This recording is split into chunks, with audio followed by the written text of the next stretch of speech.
next talk will be given by Dadyburjor from West Virginia University. It's entitled Performance of Ferric Sulfide-Based Catalysts in Model Coal Liquefaction Reactions, and it's co-authored by A. Chada, C.D. Steinspring, A.H. Stiller, and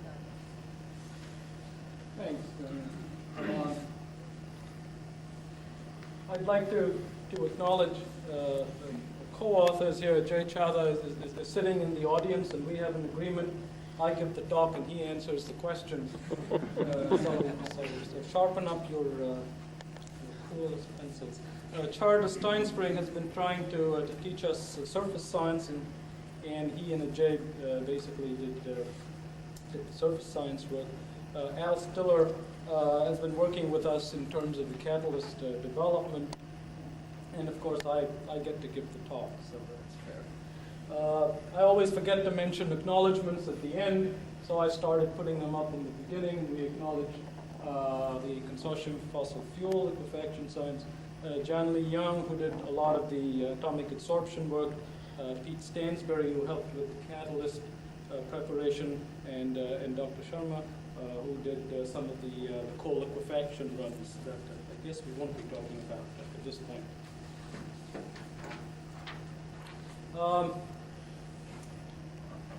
To outline the talk, I'd like to start off with an introduction to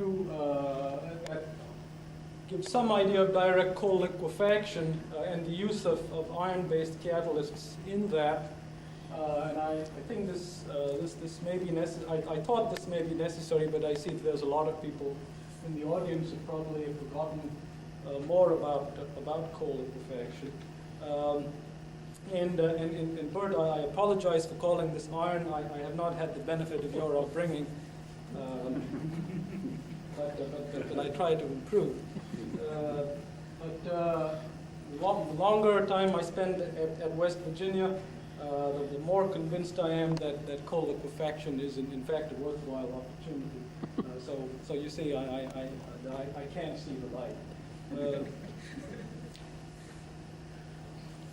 I'd like to talk about the model reactions that we've used, simply because we're dealing with, as you will see, complicated catalysts and complicated reaction systems, and we try to deal with these in terms of characterizing the catalyst after some relatively simple-minded reaction. So at least we're using complicated catalysts for simple reactions.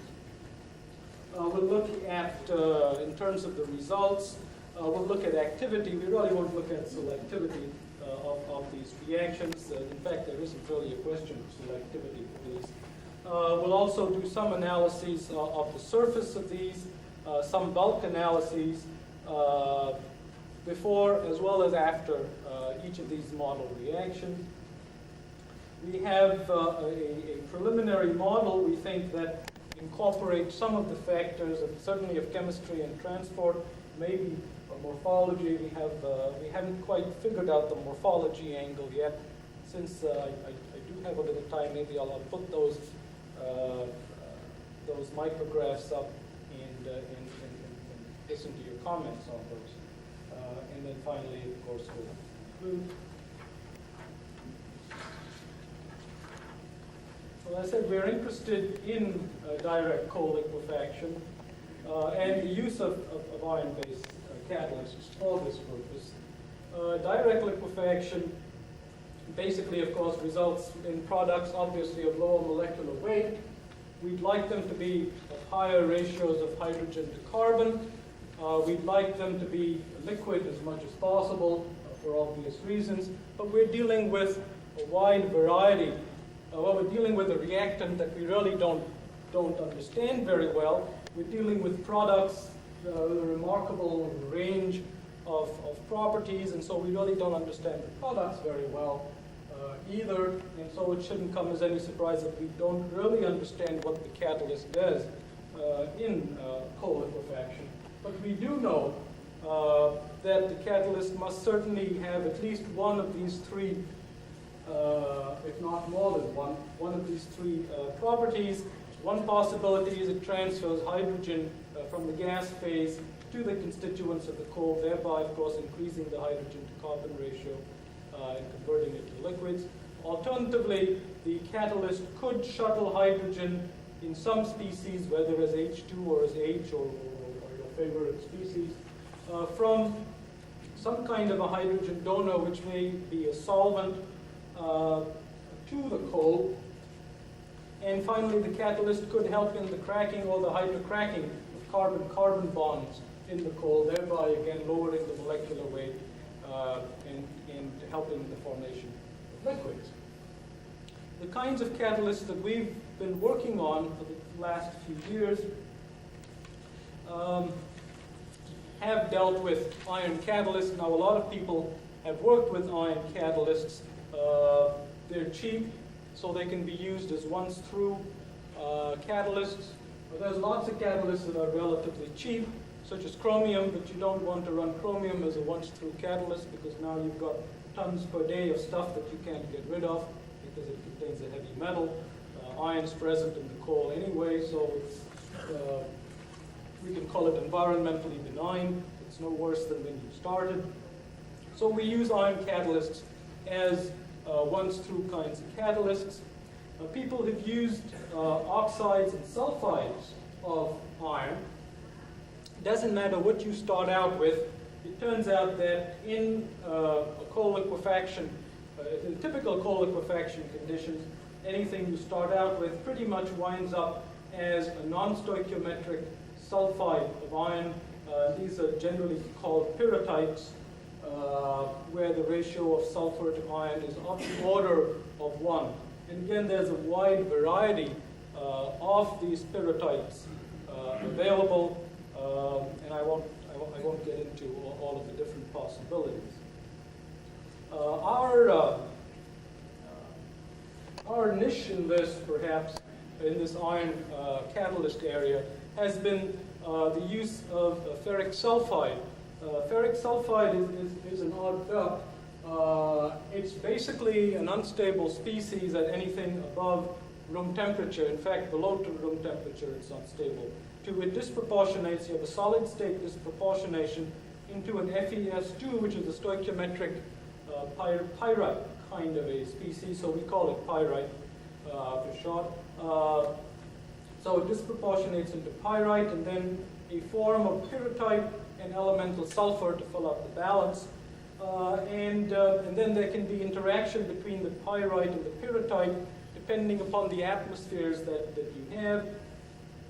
If you have a hydrogen atmosphere, it goes towards pyrite to pyrrhotite. If you have it goes pyrrhotite to pyrite. If you don't, it goes pyrite to pyrrhotite to more elemental sulfur.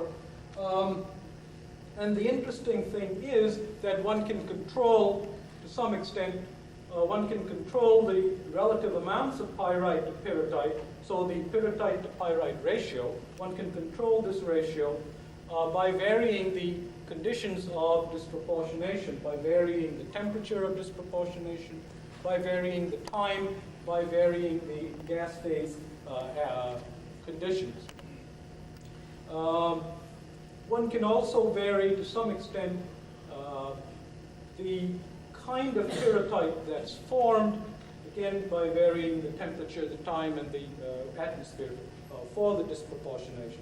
And our basic premise has been perhaps the use of ferric sulfide as a base here is a way to try to generate optimal catalysts for a wide range of coals with a wide range of properties. Perhaps one can, by trial and error or by some other means, if we get smart enough, perhaps one can determine the optimum temperature and time conditions for the preparation of an individualized catalyst for an individual coal. So Illinois number 6 coal, we generate this kind of a catalyst. Elk Lick coal, you generate another kind of catalyst, so on and so forth. The final piece of background is, of course, that we'd like to generate these catalysts, these iron sulfide-based catalysts, in as small particle size as possible. And the reason for that, I don't have to elucidate to this audience. We've looked at a number of ways of doing this. We've looked at the use of aerosol reactors for producing particles. We've been able to generate these in nanometers and even angstrom sizes. That they tend to agglomerate, of course, as is pointed out before. Probably our most successful has been the use of in situ impregnation of these materials, and we've started some preliminary work using reverse micelles for this. And I should point out that Jay has to do a little PR here. Jay has a poster on the reverse micelle process this evening. I should point out that that's something that he basically did over my objections. He said, I'll do it anyway, and in fact it worked out remarkably well. So of course I'll take the credit for it. Okay. The things we're interested in doing then is to try to characterize the activity, if not the selectivity, of these catalysts.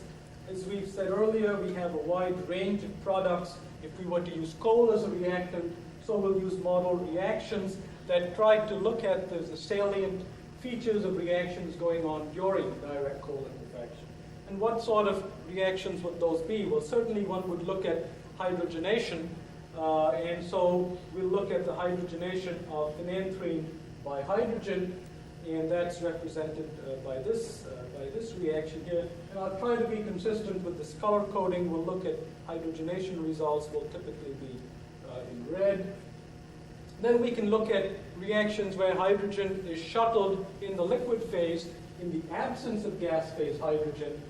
It's shuttled between two species, and so we have tetralin and phenanthrene. And so basically there is a gain in the tetralin and a loss in phenanthrene. No, oops, this is wrong, isn't it? These both should have little circles in them. The other kind of reaction one can have is the breaking of carbon-carbon bonds, and that can take place either in the presence of hydrogen, so that's hydrocracking. A typical model reaction for that is diphenylmethane, which forms toluene and benzene. Or one could have cracking in the absence of gas phase hydrogen, cumene to benzene and propylene, and we've had some success looking at cracking reactions with zeolite catalysts, so this was a natural for us to try, and we'll see that this was less than spectacularly successful for cracking. So we look at these model reactions that we think incorporate many of the features of coal liquefaction catalysts. We look at a variety. We've looked at two different catalysts with two different ratios, initial ratios of pyrrhotite to pyrite. And each of these have been looked at both fresh and aged.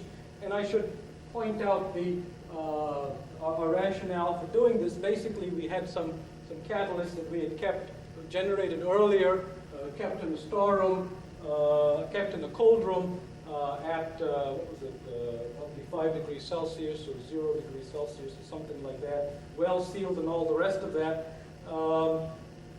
And we said, well, we still can't be sure if those have been changed or not, so we decided to call those aged catalysts, although those were not deactivated during reaction, and they were certainly not aged on purpose, but it's interesting to see what happens even to this material after, if it's let to sit around for large amounts of time, even at low temperatures, and even as well sealed as we can. And then we made up some fresh material, both for both kinds of the pyrrhotite to pyrite ratio. We had Dr. Sharma do coal liquefaction runs on the fresh material that was made, compared that with the runs that were made earlier with the aged catalyst when it was fresh, and they are reproducible. So we know that the two people making up the catalysts are making up the same catalyst. As far as coal liquefaction is concerned, we're getting analogous results. Specifically, the kinds of catalysts that we used, we we have two disproportionation temperatures, both about the same disproportionation time, about 2 hours. One in the presence of, this is hydrothermal disproportionation, so in the presence of water. This is hydrogen atmosphere disproportionation, so in the presence of hydrogen. Wind up with pyrrhotite to pyrite ratios of 1. Here, pyrrhotite to pyrite ratios, initial pyrrhotite to pyrite ratios of 10 over here. As I said, we had the aged material stored, and we made up the fresh material, so we have each of these fresh and aged. I should point out we have a variety of pyrrhotite to pyrite ratios. We generated some catalysts with pyrrhotite to pyrite ratios of less than 1. Some, as we have here, greater than 1. Typically, we found coal liquefaction pyrrhotite to pyrite ratios of 1 are pretty good liquefaction catalysts. So we'll see how the good liquefaction catalysts compare in terms of the model reactions with the pyrrhotite to pyrite ratios of 10. The kinds of things that we measure are, of course, the conversion for these reactions. We look at the pyrrhotite to pyrite ratio, which has been measured before reaction, and the way this is done is using selective dissolution and atomic adsorption spectroscopy, so we can measure the ion content in material that dissolves in HCl and stuff that dissolves in sulfuric acid. And so that gives us the overall or bulk pyrrhotite to pyrite ratio. If we look at the ratio of sulfur to iron on the surface by Auger, this is done before reaction as well as after reaction. We've looked at these and we've also modified these surfaces by washing the elemental sulfur out of this. So we have both results. We're going to report the surface results with the elemental sulfur removed to the best of our ability. So what we're looking at, we think, is the sulfur to iron ratio of the pyrrhotite and pyrite itself. The elemental sulfur isn't involved. We also look at the bulk sulfur to iron ratio.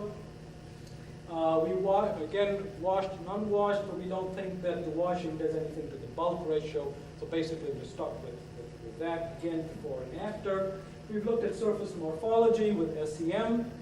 Again, before and after. Not quite convinced of what that means. I think I brought some of those in here. Let's see if we can figure out what that means together. In terms of our results, the first thing I'd like to put here is the results of the catalyst activity on the 4 model reactions. Conditions under which the model reactions were carried out were the same as we carry out our coal liquefaction reactions. In other words, a batch reactor using 4 grams of reactant, 0.5 grams of catalyst. That's a lot of catalyst, but we started using that because we wanted to make sure we could observe some results. Typically, when we work with the catalyst with coal, we use roughly 1% catalyst, and this is something like 12% catalyst. But anyway, be on the safe side. We carry this out at 400 degrees, 1,000 pounds cold of either hydrogen or helium. Reaction goes on for 30 minutes. Again, this is typical DCl reaction. Again, following our color code, red denotes the hydrogenation, blue denotes the hydrocracking. You can see we did the hydrocracking only for the fresh. We didn't have enough of the aged material to do the hydrocracking. Green denotes the shuttling. Again, fresh, aged in the hydrothermal conditions. That's the materials with the right raised here. And the hydrogen atmosphere, that's the material with the left raised here, for those of you that know your right and left. Fresh and aged. The first thing you notice, of course, in the absence of catalyst, we observe no reaction, no observable reaction. If we compare the fresh to the aged material, you can see that there isn't really a whole lot of difference in terms of the hydrogenation activity, fresh to aged. If we look at the hydrogen atmosphere compared to the hydrothermal catalyst, You'll recall the hydrothermal catalyst had a pyrrhotite to pyrite ratio of 1. This one has a pyrrhotite to pyrite ratio of 10. You can see there's a remarkable decrease in the hydrogenation activity over here. And there is a decrease when this material is aged relative to when this material is aged. So we see a loss in the hydrogenation activity.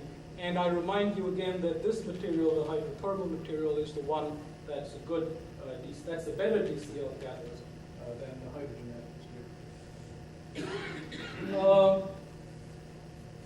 The other thing we see is if we look at the hydrogenation compared to the hydrocracking, the red compared to the green, for the hydrothermal material, the hydrogenation activity is very much greater than the shuttling activity. Whereas for the hydrogen atmosphere activity, the shuttling activity is approximately the same as the hydrogenation activity. This is activity in the presence of gas phase hydrogen. This is activity in the absence of gas phase hydrogen shuttling. So you can see there are differences because of the difference, or tied to certainly the difference in the preparation, tied to the different pyrrhotite to pyrite ratios. If we look at hydrocracking, we can see that the hydrothermal catalyst has significant hydrocracking activity. The hydrogenation catalyst has basically no hydrocracking activity. Again, this is tied perhaps to the performance of the catalyst. And finally, I have cracking here in parentheses. We carried out cracking reactions in the absence of hydrogen, and we found there was basically no cracking products observed. We obtained all kinds of weird products, but not the typical benzene and propylene products that one would expect to have. We got all kinds of products with sulfur in them and all kinds of things, thereby telling us that sulfur somehow was getting incorporated into the reaction. Trying to explain all that would take a talk in itself, but let's get to this one. Okay, so basically what we're seeing is that hydrogenation activity is greater than shuttling activity for the ratio, for the pyrrhotite to pyrite ratio of 1, whereas for the hydrogen atmosphere catalyst, hydrogenation is very much greater than shuttling. When catalyst ages, the hydrogenation activity typically goes down. The shuttling activity goes down much proportionately to a much greater extent, particularly for the hydrothermal catalyst. So that is what we observed in terms of the modeling, in terms of the model reactions. Let's look at the effect on the catalyst before and after the reactions. Again, after the same reaction as before, we looked at the catalyst. This is the bulk pyrrhotite to pyrite ratio. As we said earlier, the hydrothermal fresh catalyst had a pyrrhotite to pyrite ratio of 1. The hydrogen catalyst had a pyrrhotite to pyrite ratio of the order of 10. I point out that this is in log units, whereas the other one was in linear units, so we need to be careful with that. Basically, what we're seeing here is that for all of the reactions involved, hydrogenation, hydrocracking, heating, just plain heating in hydrogen in the absence of any reactant, and shuttling, for all of these reactions involved, the pyrrhotite to pyrite ratio is increasing substantially in all the reactions that we carried out.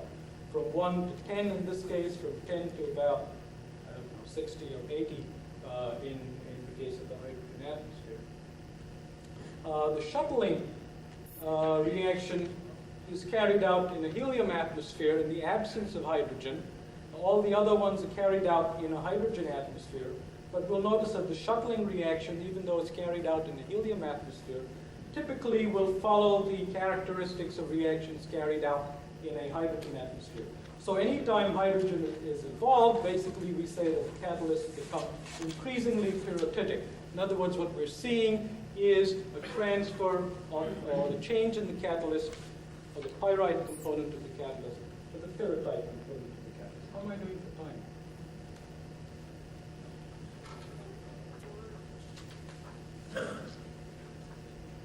If I look at the reactions carried out in a helium atmosphere, the reactions carried out were cracking. Cracking did perhaps change the material a little bit, but really not appreciably. We wouldn't have expected it to. Heating and helium changed it a little bit, but really nothing very much. Shuttling, again, we looked at the shuttling. These are the same numbers we looked at earlier. Shuttling did increase the pyrrhotite to pyrite ratio. And again, what we're seeing is this increase takes place only when hydrogen somehow is involved in the reaction. So the catalysts are unchanged when hydrogen is not involved in the reaction. So that's the pyrrhotite to pyrite bulk ratio catalyst. Look at the bulk ratio of sulfur to iron. We carried this out using EBX. I forgot to mention that previously. We're only reporting the results from the fresh hydrothermal catalyst. As I said, this was done with EBX, looking at a variety of points on a variety of samples. The sulfur to iron ratio in the bulk practically, for all purposes, decreases when hydrogen is involved. So in other words, for hydrogenation, hydrocracking, just plain heating in the absence of a reactant, and the shuttling reaction. And typically we see, I've drawn here an error bar representing the kind of spreads of values that we see, and we see that they're pretty close, considering that we're looking at measuring the sulfur count, measuring the iron count, and then doing ratios of those over a wide variety. So they're pretty close.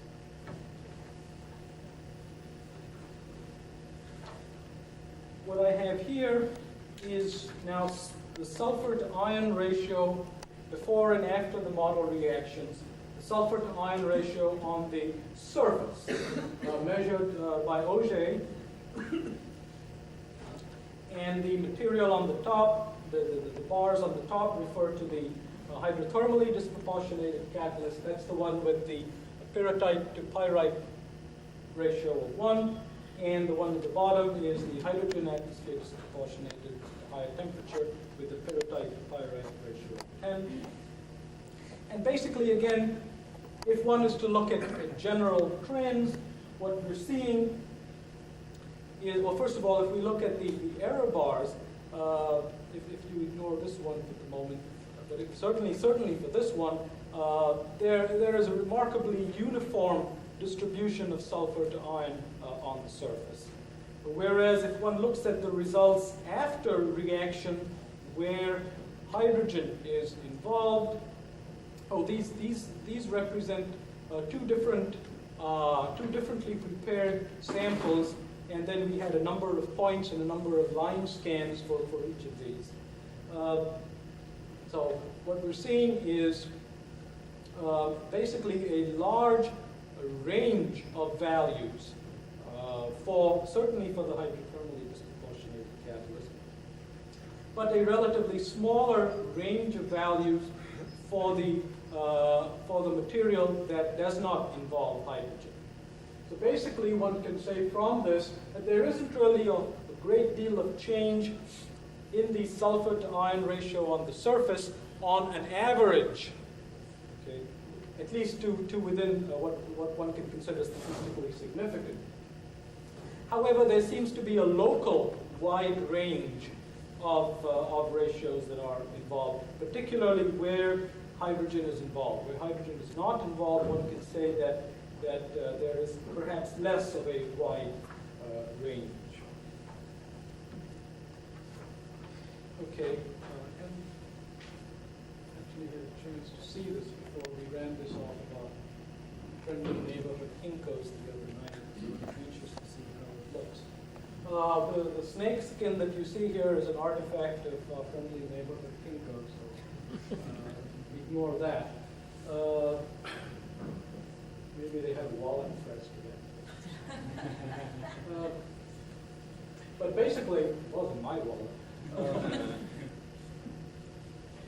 Basically what we're seeing here is relatively small particles, not as small as we can get with the aerosol, maybe micron size or less.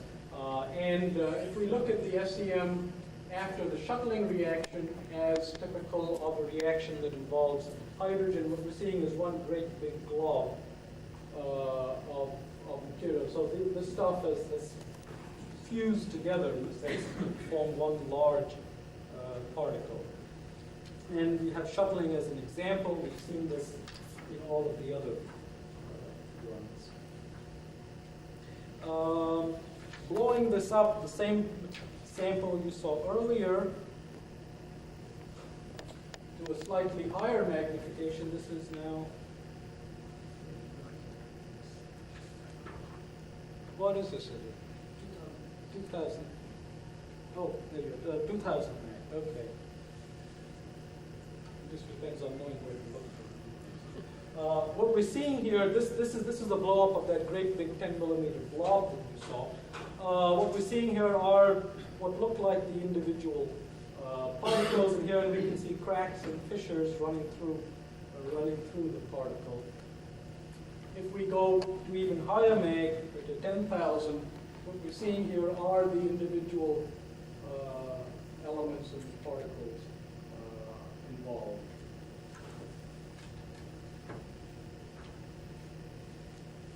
We don't have that third one, I guess I chickened out of showing the third one. Never mind. Okay, well, let's summarize what we have so far. Basically, what we've seen is from the effect of the catalyst preparation, in other words, looking at the change in the pyrrhotite to pyrite ratio, increasing the pyrrhotite to pyrite ratio from 1 to 10, and using that as a quantitative measure of the two different kinds of catalysts, increasing the pyrrhotite to pyrite ratio, we increase the bulk sulfur to iron content. That went up. Hydrogenation decreased, which leads us to believe that hydrogenation is a measure of the pyrite content, since the pyrrhotite to pyrite ratio went up. Shuttling increased slightly, which leads us to believe that shuttling perhaps can be ascribed to the pyrrhotite ratio, again because the pyrrhotite to pyrite ratio goes up. Cracking was just about 0. I should have put 0 in here, I didn't. We don't see any cracking, we see only hydrocracking, if we see any cracking at all. If we look at the difference between fresh catalysts and aged catalysts, for the pyrrhotite to pyrite ratio of 1, for the hydrothermally disproportionated material, hydrogenation goes down slightly, shuttling activity goes down considerably.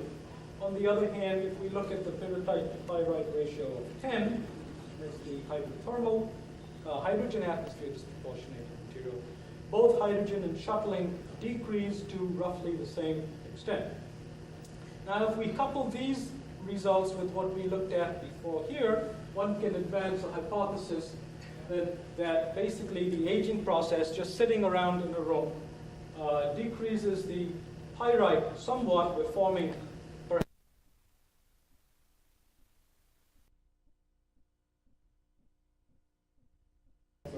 hydrogen and H2S. So thank you for your patience, and I'll be glad to answer any questions.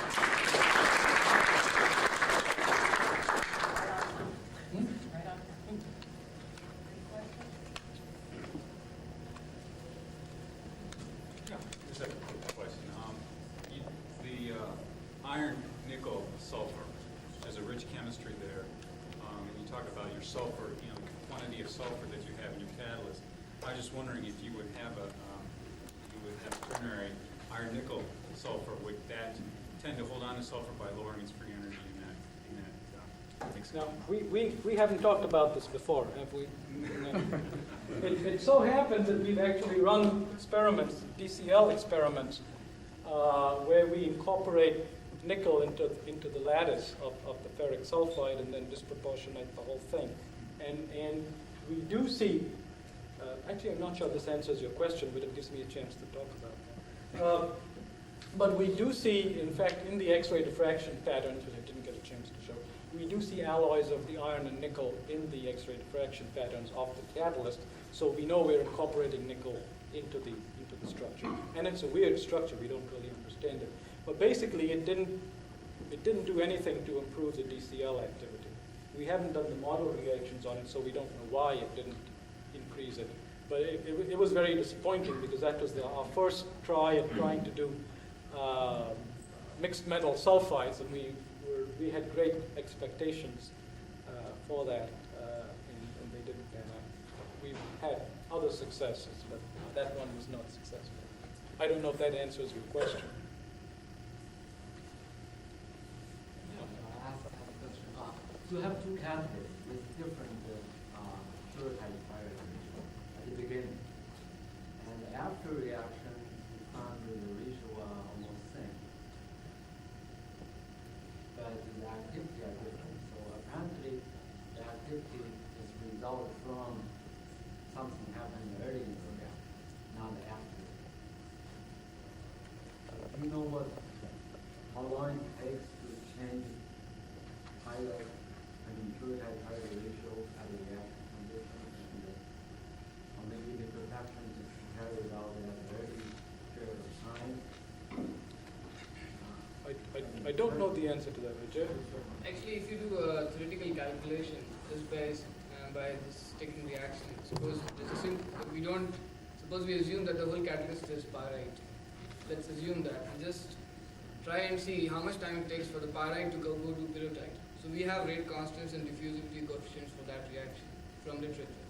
And if you calculate those things, you can find that it takes about 2 minutes or 3 minutes for the whole pyrite to go to pyrrhotite. It won't take a long time. 30 minutes is an access time for this conversion. So we believe that the conversion of pyrite to pyrrhotite is very fast. But what happens after that, the interaction between hydrogen sulfide and pyrrhotite, which really changes the surface compositions and really alters it, could be one of the significant factors in making the catalyst active during the reaction.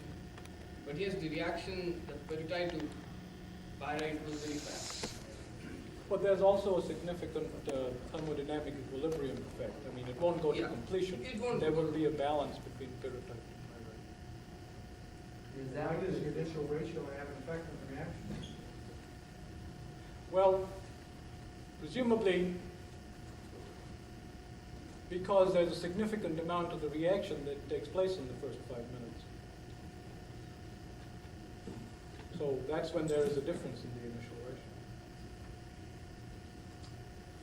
So maybe the liquefaction reaction is around 5 minutes. Yeah, good luck in trying to run a 5-minute. You know, it's the old story that the surface scientists use over and over again. About the two blind men. Pat, you wanted a joke. I got a joke. but about the two drunks around the street light. And one of them asked the other, "What are you looking for?" He said, "I'm looking for my glasses. I lost them." He says, "Oh, did you lose them here?" "No, I lost them way back down the street." He says, "Well, why are you looking for them here?" He said, "The light is much better here." So we look at where the light is better sometimes.